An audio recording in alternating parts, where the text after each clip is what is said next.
Welcome student. इस particular class में हम जो नीट 2020 में क्वेश्चन पेपर आए थे उसके क्वेश्चन पेपर को सॉल्व करेंगे। क्वेश्चन पेपर बिल्कुल मॉडरेट था, उसको ना तो टफ कह सकते ना तो इजी। चलो विदाउट कंज्यूमिंग ए टाइम पहले क्वेश्चन की तरफ चलते हैं।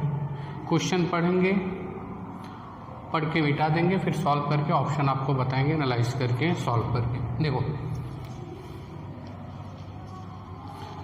the question is a wire of length L, area of cross section capital A is hanging from a fixed support of length of the wire, changes to L1 when mass M is suspended from the free end, the expression of Young modulus। तो देखो बेटा, सबसे पहले उसने बोला है कि एक वायर है, उसकी लेंथ कैपिटल एल है, लेकिन जब कोई उसमें कैपिटल एम का मास उसमें सस्पेंड करते तो उसकी लेंथ L1 हो जाती है, यानी वो कुछ इंक्रीज होगी। Is that clear? तो हमको यंग मॉडुलस चाहिए, तो फिगर बना के तुरंत सॉल्व करते हैं। देखो कौन सा ऑप्शन है,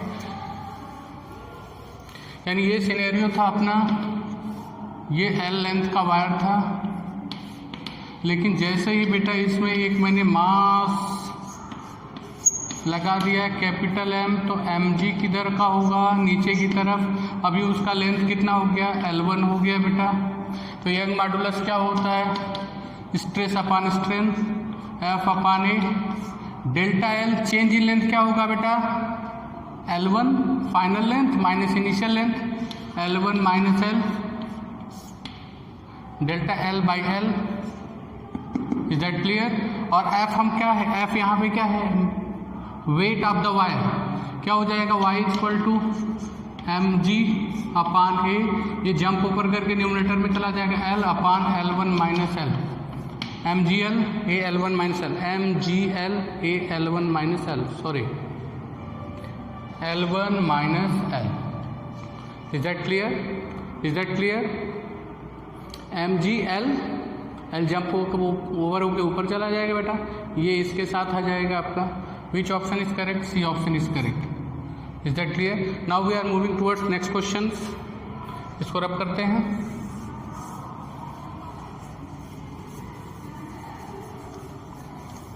नेक्स्ट क्वेश्चन में दिया हाइड्रोजन कंटेंट्स, सॉरी एक cylinder contents hydrogen gas at pressure of 24 kPa, यानी P इक्वल टू 249 किल 10⁻³ पास्कल है बेटा। Okay, pressure and 27 degree temperature, T की वैल्यू कितना है, 300 केल्विन में चेंज कर देंगे। डेंसिटी चाहिए, हम जानते हैं PV equal to mu RT होता है बेटा, म्यू नंबर ऑफ मोल, इसको हम क्या लिख सकते हैं, PV इक्वल टू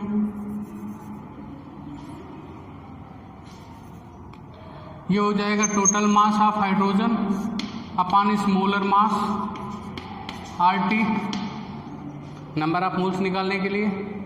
PV हमको डेंसिटी चाहिए, मास अपॉन वॉल्यूम, देखो V से इधर डिवाइड कर दो, P इक्वल टू हो जाएगा M upon total mass of hydrogen upon volume RT, P equal to M upon density हो जाएगा RT अपॉन, ये ग्राम वैल्यू होगी आपकी। Is that clear? तो इसको आप क्या करोगे, हाइड्रोजन 1 ग्राम होता है तो 1 × 10⁻³ किलोग्राम में चेंज करोगे, तो सारी वैल्यूज पुट कर दोगे, आंसर आएगा। P की वैल्यू कितना है, 249 × 10⁻³ इंटू 10⁻⁻3, ये जाके ऊपर जाएगा अपॉन RT 8.31 इंटू 300, ये तो कैंसिल हो जाएगा जब सॉल्व करोगे, तो 0.099 समथिंग आएगा, यानी इसको 0.01 लिख सकते हैं, सॉरी 0.1 राउंड ऑफ करोगे तो। Which option is correct, B option is correct. Is that clear? Now we are moving towards next question.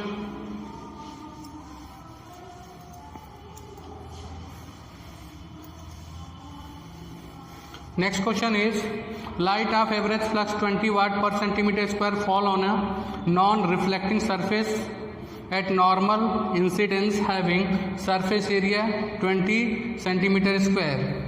Energy क्या होगी बेटा, एनर्जी इक्वल टू क्या होता है, power into time, energy upon time equal to power होता है आपका।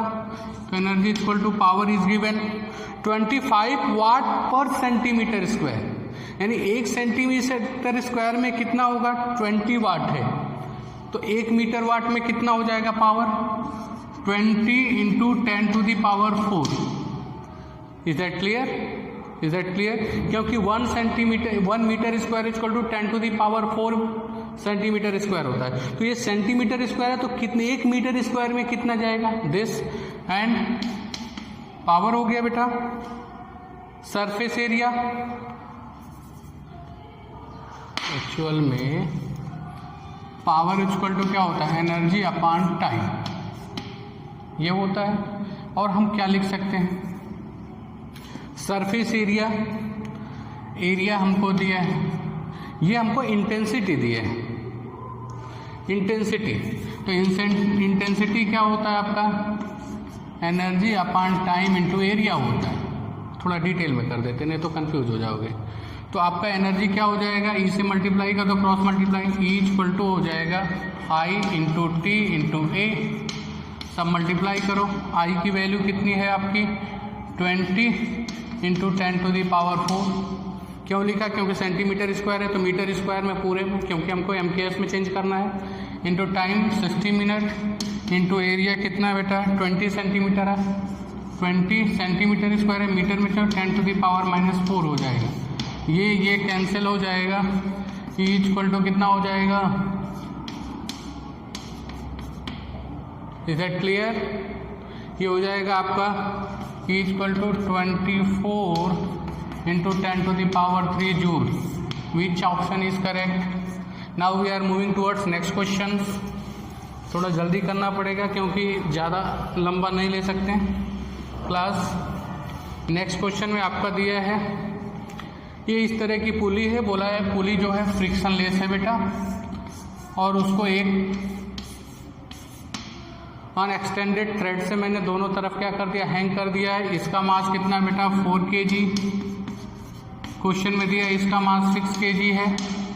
उन्होंने बोला है कि इसका एक्सेलरेशन क्या होगा, तो हम जानते हैं टेंशन ऊपर की तरफ, टेंशन ऊपर की तरफ, तो हमको इक्वेशन बनाने बहुत शॉर्टकट बताते हैं। ये कितना हो जाएगा 60 इंटू 10 mg, 6 इंटू 10 ये क्या हो जाएगा आपका 4 इंटू 10 40। ये 60 न्यूटन है नीचे की तरफ, ये 40 न्यूटन, तो जाएगी क्या पुली इधर की तरफ जाएगी, जिधर ज़्यादा होगा। तो मैं क्या लिख सकता हूँ, एक्सेलरेशन डायरेक्ट निकालते हैं 60 माइनस 40, जो वेट ज़्यादा होगा उसमें से कम वाले को माइनस करके टोटल मास से डिवाइड कर देंगे।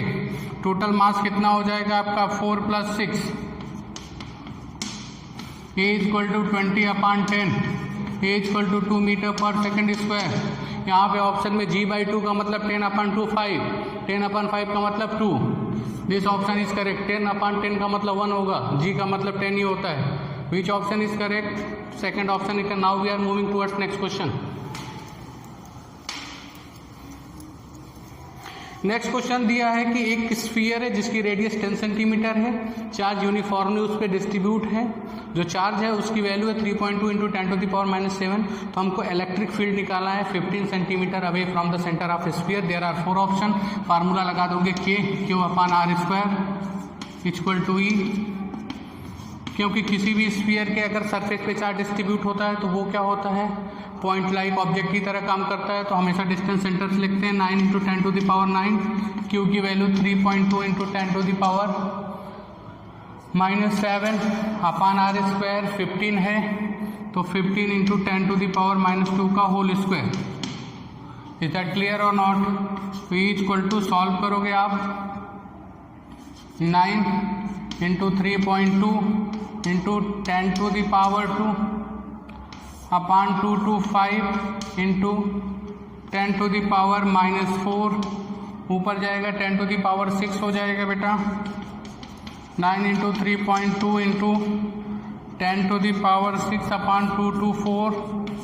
इसको सॉल्व करोगे कौन सा ऑप्शन सही होगा, आप चेक करो उसको। Which option is correct? After solving this we got the answer 1.28 something into 10 to the power 5 Newton per coulomb. Which option is correct? First option is correct. Okay, now we are moving another questions. Question is the mean free path for a gas with molecular diameter d and number density n can be expressed as. ये आपका formula है NCERT में. Which option is correct? First option is correct. Okay, mean free path का in terms of diameter. यहाँ पे देखो N square है, पाई है, फिर डी स्क्वायर देते हैं. डी स्क्वायर नहीं, ये पॉसिबल हो सकता था, लेकिन यहाँ पे डायमीटर. ये आपका एनसीईआरटी का फार्मूला है, डायरेक्ट फार्मूले पे दिया है. नेक्स्ट क्वेश्चन पे चलते हैं. कुछ क्वेश्चन डायरेक्ट फार्मूले बेस्ड होते हैं, सिर्फ फार्मूले डेरिवेशन के पूछ दिए हैं. अभी एक का क्वेश्चन और हो सकता है इसमें. Next question, a ball thrown vertically downward with a velocity of 20 centimeter from the top of a tower, it hits the ground after some time with velocity. यानी कि ये टावर है बेटा, इसकी हाइट मान लो h है. यहाँ से उसने u downward velocity u is equal to कितना है बेटा? 20 मीटर पर सेकेंड. यहाँ पे जब हिट करता है तो v is equal to, it is given 80 meter per second. g vertically downward होगा, फार्मूला तीसरा equation, V square equal to U square plus 2gh. V square 80 square equal to 30 square plus 2 into 10 into H. ये हो जाएगा 20 है ना बेटा, sorry, ये हो जाएगा -400 प्लस इक्वल टू 2gh, मतलब 20h हो जाएगा. अब इसको रब कर देते हैं. बहुत क्वेश्चन आसान था आपका. 6000 equal to 20h, h equal to 6000 upon 20, 300 metre होगी height. Which option? Third option is correct. Now we are moving towards next question. Time बहुत कम है, चलो देखो, नोट करते चलो. नाउ यानी इससे आपको अंदाज़ा मिल जाएगा कि अगर आप मल्टीपल रीडिंग एनसीईआरटी क्यों करते हो तो आपको कोई प्रॉब्लम नहीं होगी. ये एकदम लेटेस्ट क्वेश्चन है 2020 का, जो कल हुआ उसको सॉल्व करा रहा हूँ. Next question is the section of carbon colour coding. एक रेजिस्टेंस बना दिया था, 4 स्ट्रिप इस पे दे दिया था. बोला कि इसका रेजिस्टेंस इसमें से कौन सा ऑप्शन करेक्ट होगा. तो हम पहले लिख लेते हैं.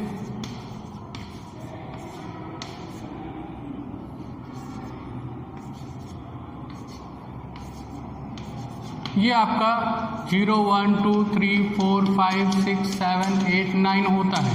ये आपका black, brown, red, orange, yellow, green, blue, violet, grey and white. Is that clear? ये आपका कोडिंग होता है. तो पहला कलर क्या है? येलो 4, दूसरा कलर वायलेट 7, और तीसरा कलर मल्टीप्लायर होता है. जब थ्योरी लेक्चर में मैंने बताया है, into 10 to the power. Brown है, ब्लैक ब्राउन 1, गोल्ड है ±5% होता है, सिल्वर के लिए ±10% होता है, नो कलर होता है 20%. Is that clear? Which option is correct? 470 into 10 to the power, sorry, ±5%. यहाँ पे दो ऑप्शन टक्कर दे रहे हैं, लेकिन ये किलो ओम में, ये क्या है ओम में. Which option is correct? Third option is correct. Now we are moving towards next question. देखो उसको, चीजें आसान है, कुछ ऐसा नहीं है. फिजिक्स का पेपर तो बहुत अच्छा आया था इसमें.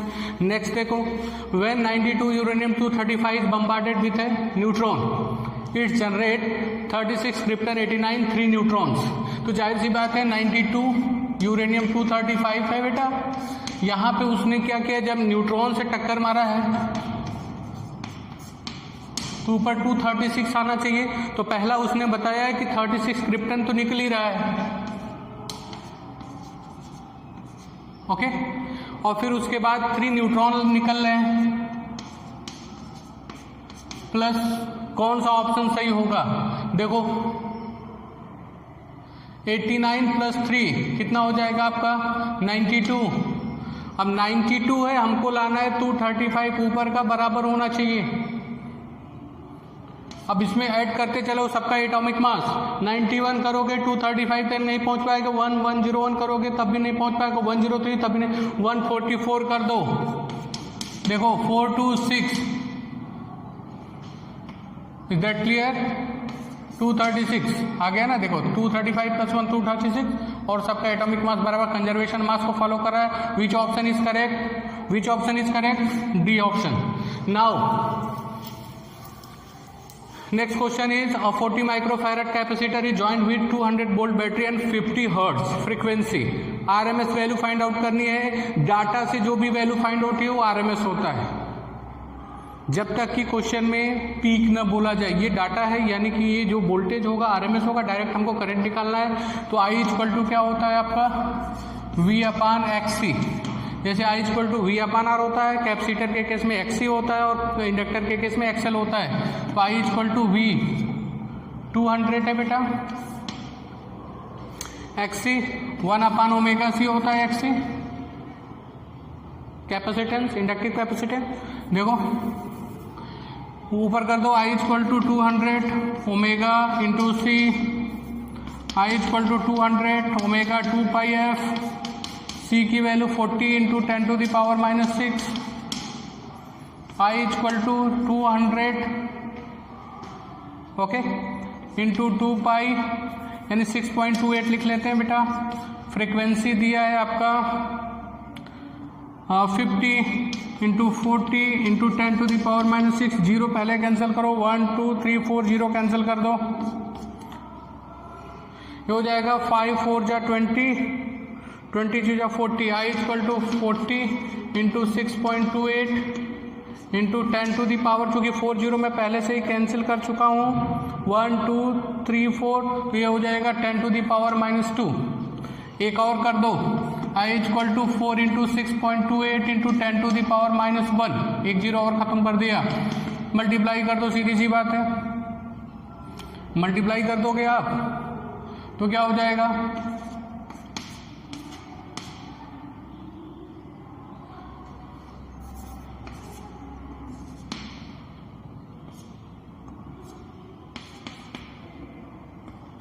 यानी I equal to into 10 to the power minus 1 है. 1 प्लेस इधर चलेगा, 2.5 ampere. Which option is correct? Is that clear?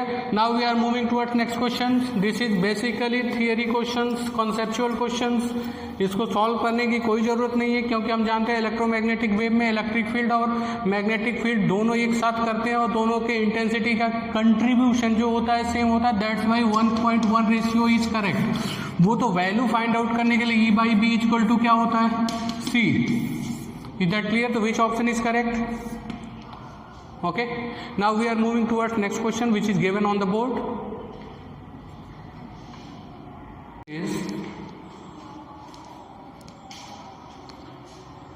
Question मैंने लिखा नहीं, उसने दिया है कि एक थिन प्रिज्म है जिसमें एक रे इंसिडेंट होती है आई एंगल पे नॉर्मल के साथ. क्वेश्चन को समझना. फिर कह रहा है जो इमर्जेंट रे है वो नॉर्मल टू द सरफेस है. नॉर्मल टू द सरफेस का मतलब E इक्वल टू 0. क्यों 0 होता है? क्योंकि आप यही तो पढ़ते हो कि ये आई हो गया और इस नॉर्मल से जितना एंगल पे जाती है तो ये E हो गया. लेकिन नॉर्मल पे ही चली जाए तो E की वैल्यू क्या हो जाएगी, 0 हो जाएगी. देखो इसको सॉल्व कर देते हैं. तो हमको क्या चाहिए, डेविएशन चाहिए, नहीं एंगल ऑफ इंसिडेंट निकालना है. सॉरी, एंगल ऑफ इंसिडेंट निकालना है. What is angle of incident, ये क्वेश्चन है हमारा. तो देखते हैं, इसको सॉल्व करते हैं. हमने क्या पढ़ा है सबसे पहली चीज़ तो हमने ये पढ़ा है इसमें, थिन प्रिज्म के लिए रिफ्रैक्टिव इंडेक्स क्या होता है वो पहले निकालेंगे. फिर हम जानते हैं कि I plus E equal to A plus del. लेकिन E यहाँ पे क्या है, 0, क्योंकि जो इमर्जेंट रे है वो normal to the surface of prism है. तो यहाँ पे क्या हो जाएगा, I equal to A plus del. Is that clear? और हम एक और चीज़ जानते हैं कि बहुत थिन प्रिज्म के लिए जो n की वैल्यू होती है, रिफ्रैक्टिव इंडेक्स की वैल्यू जो होती है A, डेल की वैल्यू होती है A(n-1) होती है बेटा. डेल की वैल्यू क्या होती है, A(n-1) for a thin prism. यहाँ से डेल की वैल्यू निकालो बेटा. Del equal to I minus A, यहाँ पे पुट कर दो I माइनस ए, यहाँ पे ब्रैकेट को ब्रेक करो.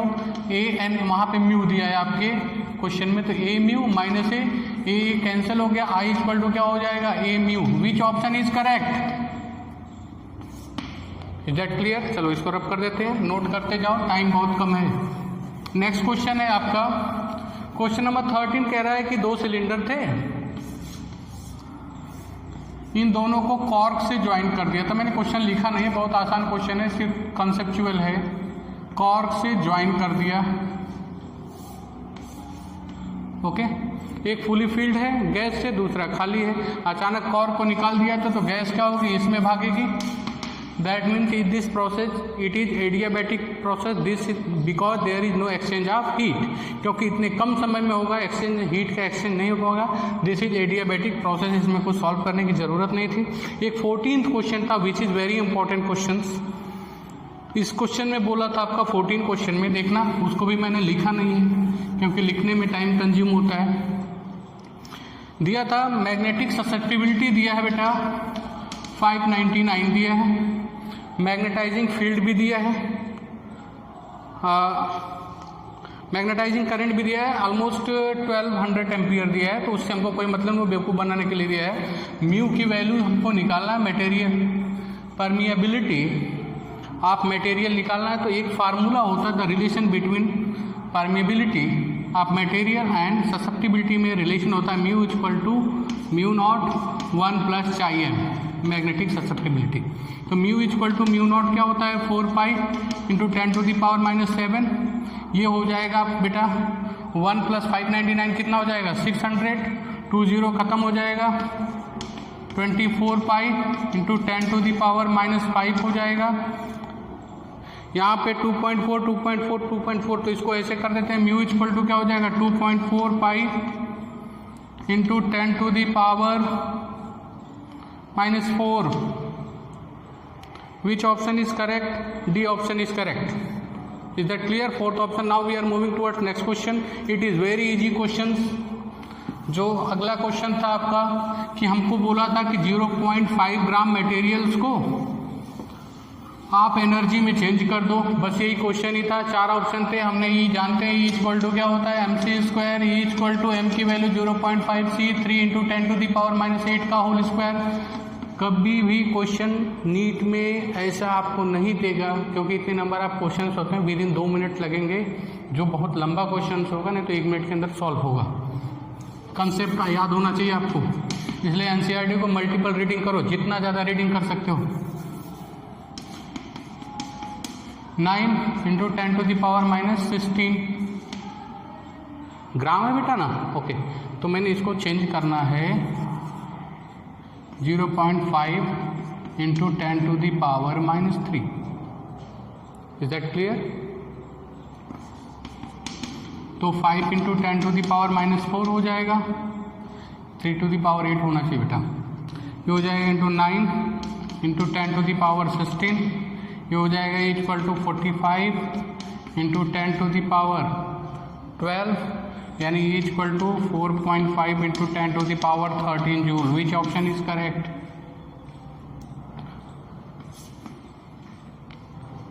दो ऑप्शन एक ही देख दिए क्या? शायद 2 ऑप्शन क्लैश कर रहा है, गलती से लिख दिया कहीं, कुछ इसमें कुछ डिफरेंस होना चाहिए, किलो जूल या कुछ होना चाहिए, यानी आंसर आपका आएगा, आप समझदार हो, 4.5 into 10⁻13 joule. Now we are moving towards next question.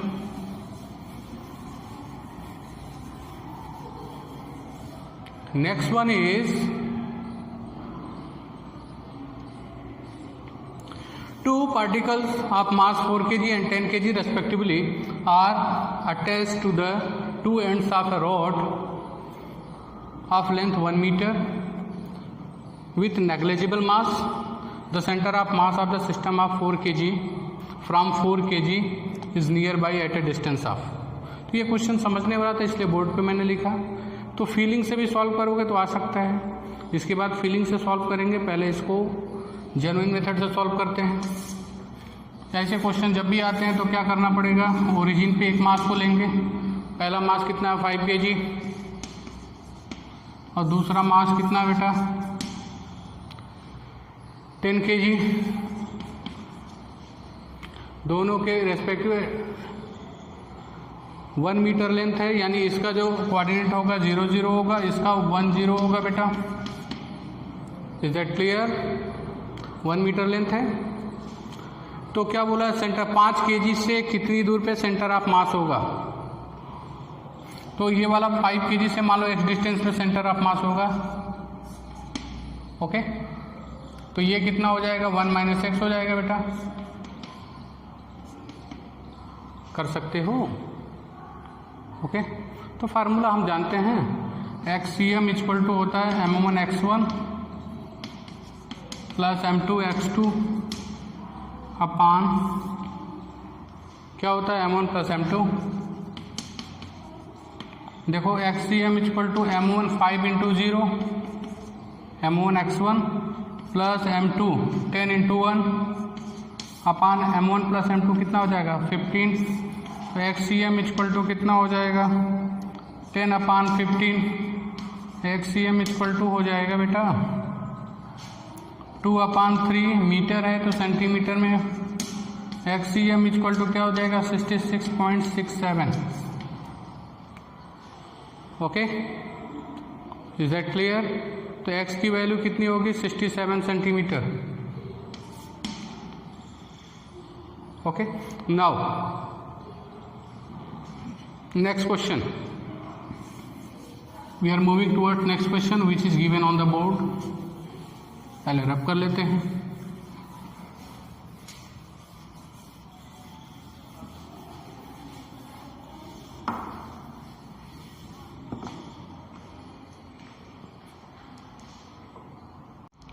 Next question,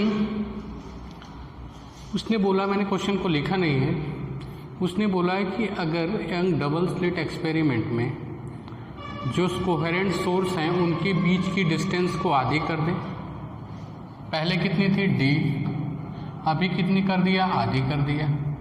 और कह रहा है स्क्रीन और सोर्स के बीच के डिस्टेंस को डबल कर दें, यानी पहले कितना डिस्टेंस था? d था, अभी नया डिस्टेंस कितना हो गया? 2d। तो कह रहा है फ्रिंज के विड्थ क्या हो जाएगी? नई विड्थ। पहला ऑप्शन है हाफ, 4 टाइम्स, 1/4 एंड डबल। तो बहुत आसान क्वेश्चन है ये। फ्रिंज विड्थ का फार्मूला होता है लैम्डा d/d होता है बेटा। तो पहले तो विड्थ ये थी, अभी विड्थ कितना? b dash equal to lambda d की जगह क्या कर दोगे बेटा? 2d, और ये आधा कर दिया है तो b डैश इक्वल टू कितना हो जाएगा? जंप ऊपर करके 2 ऊपर चला जाएगा तो कितना हो जाएगा? 4 लैम्डा d/d, यानी new width b dash equal to क्या हो जाएगी? 4b हो जाएगी, यानी 4 टाइम्स हो जाएगी। Which option is correct? 4 times. Now we are moving towards next question. अब इसको रब करते हैं, नोट करो।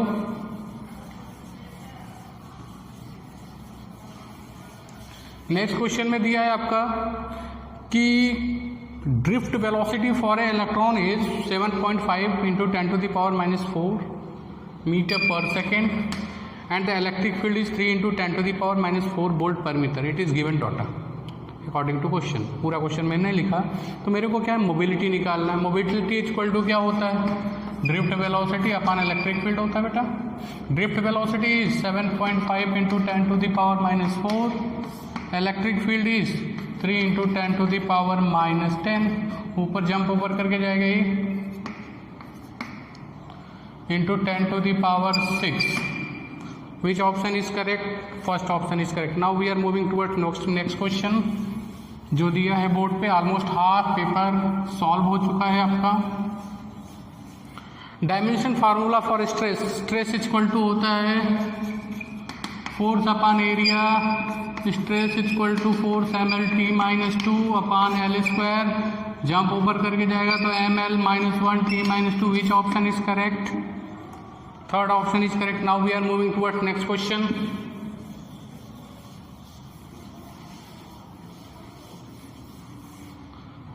For which of the following Bohr model is not valid? This is conceptual question को सॉल्व करने की जरूरत नहीं है। स्लाइटली अनोनाइज्ड हीलियम के लिए सही है क्योंकि हाइड्रोजन लाइक है, ड्यूट्रॉन हाइड्रोजन लाइक है, हाइड्रोजन का क्या है आपका? आइसोटोप है। And slightly neon, neon is a inert gas, that's why Bohr model is not valid for neon. Neon को आयनाइज भी नहीं कर सकते क्योंकि इसका कॉन्फिगरेशन जो होता है आपका इनर्ट गैस है आपका,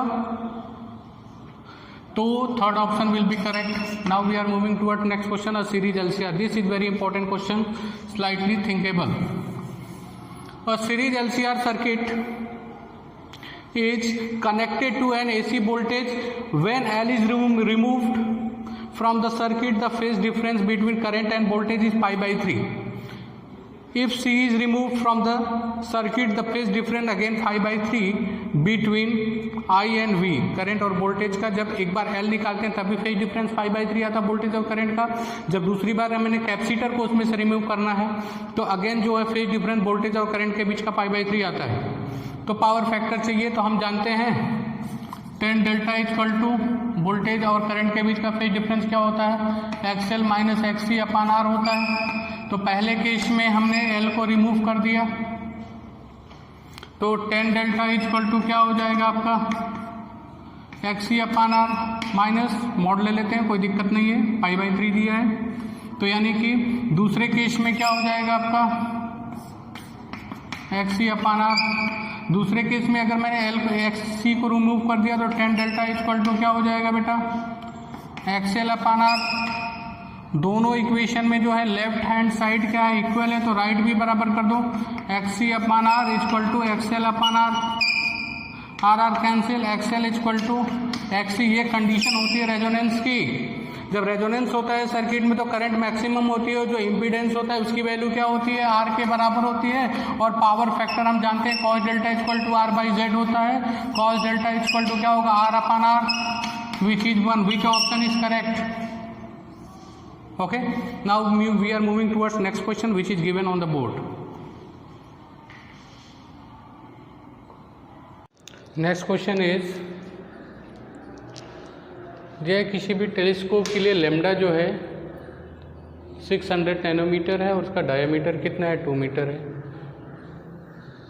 लिमिट ऑफ रेजोल्यूशंस फार्मूला लगा दोगे आप. रेजोल्यूशंस ऑफ लिमिट क्या हो जाएगा 1.22 लैम्डा बाई डी. फार्मूला रखोगे 1.22 into 600 10 to the power minus 9 upon D की वैल्यू कितनी है 2 है. ये हो जाएगा 300. ये हो जाएगा आपका 3.66 into 10 to the power minus 7 radian. Fourth option is correct. इसके लिए हमको बनाना है ट्रूथ टेबल. मैंने ऑप्शन नहीं लिखा, बहुत लंबा दिया था, लिखने में टाइम जाएगा. मैं ट्रूथ टेबल बना देता हूँ, जो ऑप्शन करेक्ट होगा आप टिक कर लेना. इसके लिए ये रब कर देते हैं. Next question is ABY output 0 0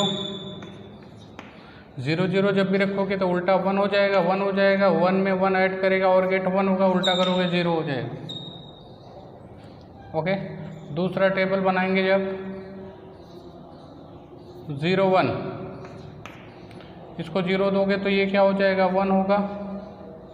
इसको 1 दोगे तो ये 0 हो जाएगा. 0 में 1 ऐड करोगे 1, उल्टा करोगे 0. थर्ड वन इज 1 0, 1 का उल्टा 0, 0 का उल्टा 1, 1 में 0 ऐड करोगे 1, उल्टा करोगे 0. 1 1 लास्ट वन इज 1 का उल्टा 0, 1 का उल्टा 0, 0 जोड़ो 0, उल्टा करोगे 1. Sorry, is that clear? This is the truth table for this. आप ऑप्शन टिक कर सकते हो. नेक्स्ट पे चलते हैं. For the transistor action which of the following statement is correct? कौन सा सही है? कह रहा है बेस, एमीटर और collector region should have same size. नहीं, कलेक्टर का रीजन सबसे ज़्यादा होता है, बेस का सबसे कम, और मॉडरेट होता है आपका एमीटर का. इसलिए ये ऑप्शन क्या है? करेक्ट नहीं है. दूसरा, both emitter and collector junction are forward bias. नहीं, जब भी कभी एमीटर जंक्शन को हम क्या लगते हैं? फॉरवर्ड बायस लेते हैं, और कलेक्टर जंक्शन को क्या लिखते हैं? रिवर्स बायस लेते हैं. ये भी करेक्ट नहीं है. Base reason is thin and lightly doped. बिल्कुल सही है, ये ऑप्शन सही हो सकता है. ये वाला बिल्कुल सही नहीं है। Base emitter and collector at same doping concentration, नहीं, अमीटर के पास डोपिंग कॉन्सेंट्रेशन ज़्यादा होता है, कलेक्टर के पास मॉडरेट होता है और बेस के लिए बिल्कुल कम होता है। Now we are moving towards next question.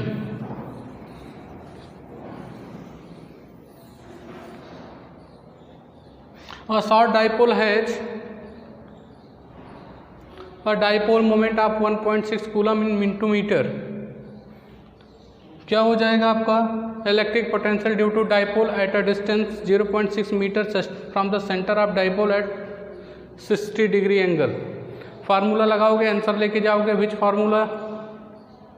के पी कॉस थीटा, इसके लिए K P cos theta upon R square, K 9 into 10 to the power 9, P की value electric dipole moment coulomb into metre में दिया 16 into 10 to the power -9, cos 60 की value 1/2 होती है upon R square की value कितना हो जाएगा? 0.36, 6 का स्क्वायर 0.6 का स्क्वायर 0.36 होगा आपका। ये हो जाएगा 72 इंटू 10 टू दी पावर, ये -9 था बेटा। ये दोनों क्या हो जाएगा? कैंसिल हो जाएगा। ये हो जाएगा 72 अपान 36, यहाँ पे 100 से मल्टीप्लाई करो, यहाँ 100 से मल्टीप्लाई करो तो कितना हो जाएगा आपका? 200 volt. Which option is correct? है ऑप्शन में है। ओके, कह रहा है कि आपका the solid has negative temperature coefficient. पहला ऑप्शन है insulator, semiconductor, insulator and semiconductor and metal. जो मेटल होता है उसके लिए जो होता है पॉजिटिव टेम्परेचर कोफिशिएंट, यानी टेम्परेचर बढ़ाओगे तो रेजिस्टेंस बढ़ेगा। Insulator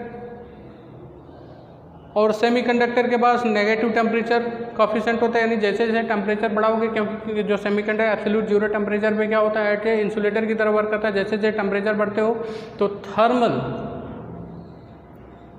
due to thermal electron और कोवेलेंट बॉन्ड्स ब्रेक होते हैं, बहुत सारे इलेक्ट्रॉन और होल्स जनरेट होते हैं, करंट फ्लो होती है, तो यानी इसके लिए होता है second option is correct. Now we are moving towards next question.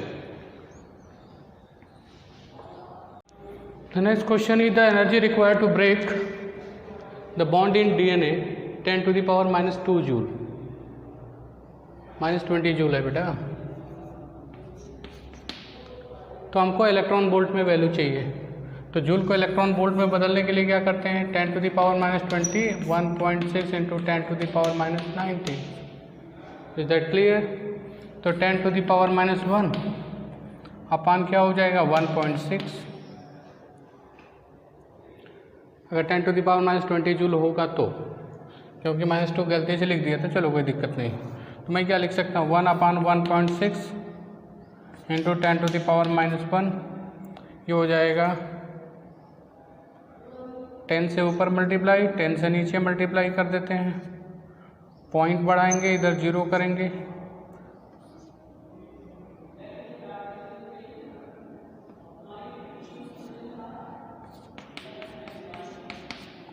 Is that clear? तो क्या कर सकते हैं इसको? 0.06 electron volt. Now the next is which is very important question. कह रहा है कोई आदमी है, उसके अर्थ के सरफेस पे 27 न्यूटन उसका वेट है। तो कह रहा है कि अर्थ के सरफेस से r/2 ऊंचाई पे, रेडियस के हाफ के बराबर ऊंचाई पे उसका वेट क्या होगा? तो मैं क्या लिख सकता हूँ? देखो बेटा, G dash equal to G 1 - 2h upon RE, ये लिखते हैं ना रेडियस ऑफ अर्थ, ये फार्मूला होता है ऊपर जाने का। तो mg dash equal to mg, दोनों तरफ मास से मल्टीप्लाई कर दे रहे हैं, 1 - 2 इंटू h की वैल्यू कितनी है?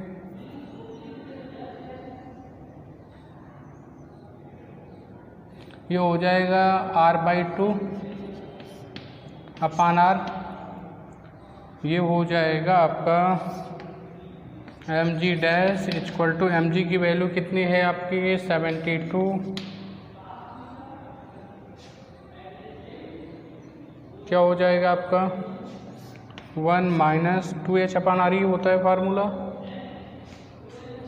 2H/RE। तो ये हो जाएगा आपका mg डैश इक्वल टू 1 - 1 0 9। एक सेकेंड, क्वेश्चन को एक बार फिर से देखते हैं क्या है question. Okay, once again formula is g equal to GME/RE², g dash equal to GME/RE plus h का होल स्क्वायर। 2 में 1 से अगर डिवाइड करोगे तो क्या हो जाएगा आपका, ये नीचे जाएगा, जंप होगा RE² g dash RE² plus h का होल स्क्वायर। जब इसको बेटा सॉल्व करोगे ना, g dash equal to g RE² देखना RE² प्लस HRE/2 का होल स्क्वायर लिख सकता हूँ मैं। तो 3RE/2, तो जब स्क्वायर करोगे तो क्या हो जाएगा, g dash equal to g RE²/9RE²/4। तो RE² क्या हो जाएगा, 9/4 इंटू जी की वैल्यू उसकी के m से मल्टीप्लाई कर दो दोनों में बेटा, तो कितना था 70। ओके सॉरी 4/9 होगा बेटा।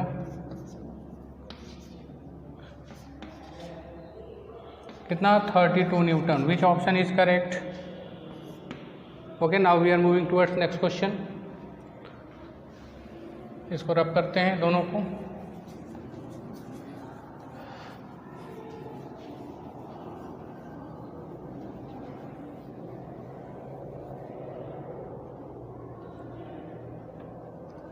नेक्स्ट क्वेश्चन दिया है आपका, which represent the variation of resistivity. तो जो कंडक्टर होता है उसके लिए जो रेजिस्टिविटी होता है, मेटल के लिए ये होता है, और एलॉय नाइक्रोम जैसे के लिए ये होता है आपका, और थर्ड वन वाला जो होता है सेमीकंडक्टर के लिए होता है। तो किसके लिए पूछा है हमको, कॉपर के लिए, रिप्रेजेंट टी। कॉपर के लिए अगर पूछा है तो कॉपर के लिए कौन सा ऑप्शन सही होगा, this option is correct. Now we are moving towards next question. ये कॉपर के लिए पूछा था शायद, for copper. Now certain region in space, इतना कह रहा है कि रीजन में कोई स्पेस है जिसका वॉल्यूम कितना है 0.2 मीटर क्यूब। कह रहा है इसके हर जगह पोटेंशियल क्या है आपका 5 वोल्ट है, जो कि सेम है। तो यहाँ पे इलेक्ट्रिक फील्ड इस रीजन में क्या होगा, हम जानते हैं dV/dx इक्वल टू क्या होता है, इलेक्ट्रिक फील्ड होता है। मैग्नीट्यूड की बात कर लेते हैं, तो जिसका चूँकि electric field equal to dV/dx, तो अब वोल्टेज कितना है 5 है, d5/dx। अगर कांस्टेंट का डिफरेंशिएशन करेंगे तो इलेक्ट्रिक फील्ड कितना होगा बेटा 0। अब ऐसे भी समझ लो कि जहाँ पे पोटेंशियल कांस्टेंट होता है वहाँ पे इलेक्ट्रिक फील्ड क्या होती है 0 होती है। Which option is correct. Next one is 33 में कुछ करना नहीं है। काइनेटिक एनर्जी क्या होता है 3/2 kBT होता है, ये तो आप जानते हो, फार्मूला है गैसेस के काइनेटिक एनर्जी का। नेक्स्ट 34 देख लो, R क्रॉस F होता है बेटा। टॉर्क इक्वल टू R की वैल्यू कितनी है 2K कैप क्रॉस F की वैल्यू क्या है 3J कैप, तो 6 हो जाएगा IJK। अगर IJ का करते हैं तो K आता है, और JK का करते हैं तो I आता है, और KI का करते हैं तो J आता है। लेकिन यहाँ K और J का है, K और J मतलब उल्टा चलेंगे तो -I। Which option is correct, second option. Is that clear. तो आज ऑलमोस्ट लगभग 40 क्वेश्चंस हो गए। कुछ क्वेश्चंस बचे हैं उसको मैं नेक्स्ट में कराऊंगा, क्योंकि टाइम भी ओवर हो गया। ऑलमोस्ट ये सारे क्वेश्चन थे, और बाकी इसके बाद बहुत सारे क्वेश्चंस आसान हैं, इसके बाद उसको हम कराएंगे। Okay, thank you.